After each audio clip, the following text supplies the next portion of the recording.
what we've got going on now is I pulled one of my pots and I want to get closer to my other pot. As you'll see, I'm a little bit too far away.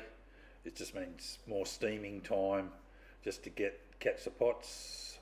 So here I am now. I'm coming up to my pot, my other pot, and I'm also looking at the reef, looking at the multifunction display, just sort of trying to find where I am. As you can see, there's a bit of clear water.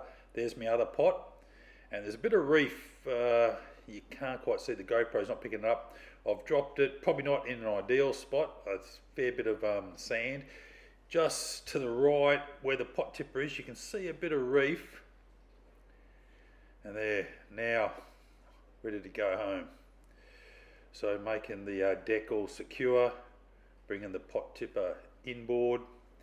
As if you leave it out, it just flaps around when you start getting up at speed. Decide now, while I was there, wash the deck, not the deck, but the gunnels, because all the weed from pulling the pot up, and also around the pot tipper, the weed around the rope. So just giving it a quick wash down. Otherwise it dries and it's just a little bit harder to get off, even with the gurney when I get back home. Washed off a bit of that weed, just looking around, making sure everything's sort of secure for the steaming back to Point Perrin boat ramp. And off we go. It's almost like a direct east as you see the sunrise, and then you got to have eyes out because it's a minefield. As we get closer to Garden Island, there's another inshore reef, and that is just a minefield of pots and the actual floats that sort of stick up. Just trying to wash my hands, there's a bit manky. Yeah, so we're getting set to go. Actually, there's a bit of rock on the boat, but actually it was a good day. The swell, lucky to be a metre probably. And off we go. Sort of going to get going straight into the sun. It's basically it.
Right, now I'm coming into Point Perrin boat ramp. Just a bit of a break on the right hand side. As I come around, it drops down to 8 knots, no actually 5 knots. I'm just coming on about 10 knots here. I'm going to slow down and just because I'm doing solo, I like to prepare, see which ramp, the retrieve ramp I can actually go on side, either port side or starboard side too.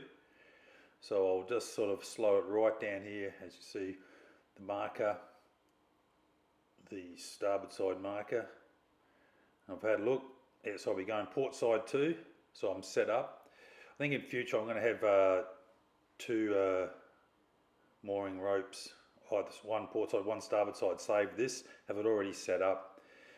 Because basically, even when you're launching and retrieving, you just want to get in and out. You don't want to be either an inconvenience to other boaters, because then they get a little bit agitated. So you're holding up, people want to get either launch or retrieve. So when you're doing it solo, you've got to be very well prepared, just so you're not an inconvenience to other boaters, as there's some angry people out there. So now I'm coming up. If I remember, the breeze was an easterly, but it would have been only 10 knots if that. So I'm just going to do a straight in alongside. Even then, always remember neutral is your friend. I kept coming in and out of gear. Even then, I still came in a little bit too quick, I feel. And I was on the wrong angle. I should have been a little bit more on a port side quarter. Just came in a little bit and then just let the stern swing around. But as with all, when you're doing it solo, you just got to be ready with everything. So here I'm coming in. That's still a little bit too quick, as you can see. I love tapped the side. I come around to the cleat, pulled it in. Now it's a case of you just got to get over, no matter if there's no wind or if there is, especially if there's wind, you just got to get onto that ramp as soon as possible and sort yourself out. Even then, I did have a boat coming in behind me, but they were going, I think they went over to the other ramp. Now it's a case of just bringing the boat up, getting it set up for when I bring the my car down with the trailer. Once again, you can see it all gets rather messy if you're not sort of got everything squared away. It got caught around, there was a cleat there, got caught around that. I just like to be prepared because I know what it's like if people are coming in and then they just see you acting like a clown. So anyway, slowly brought it up. It's a 6 metre Westerberg. It's quite a heavy boat because it's a 5mm hull. Even for aluminium, it's quite a bit of you've got to do a fair bit of wrangling. So I'm bringing it up to a point where I know I can just bring the trailer down, and it's just a case of just once again wrangling onto the trailer. Bring it up just past this bollard.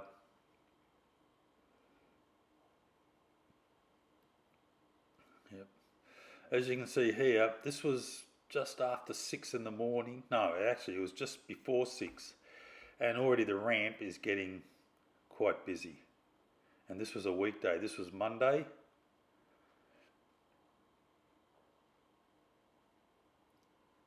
The boat's sitting pretty easy. Even I've tied off the stern cleat. Now just doing the up by the forward. Yep. So there you see, it's all tied off, secured. I just went in now. I'm just going to raise. Once again, you've got to have a set procedure. I'm now raising the engine. As many a boat ramp has been the failure of people failing to raise their engine on the outboards, even inboards, inboard outboards. So just going to the Cole Hershey switch, switching the mains off. Yeah, making sure it's off.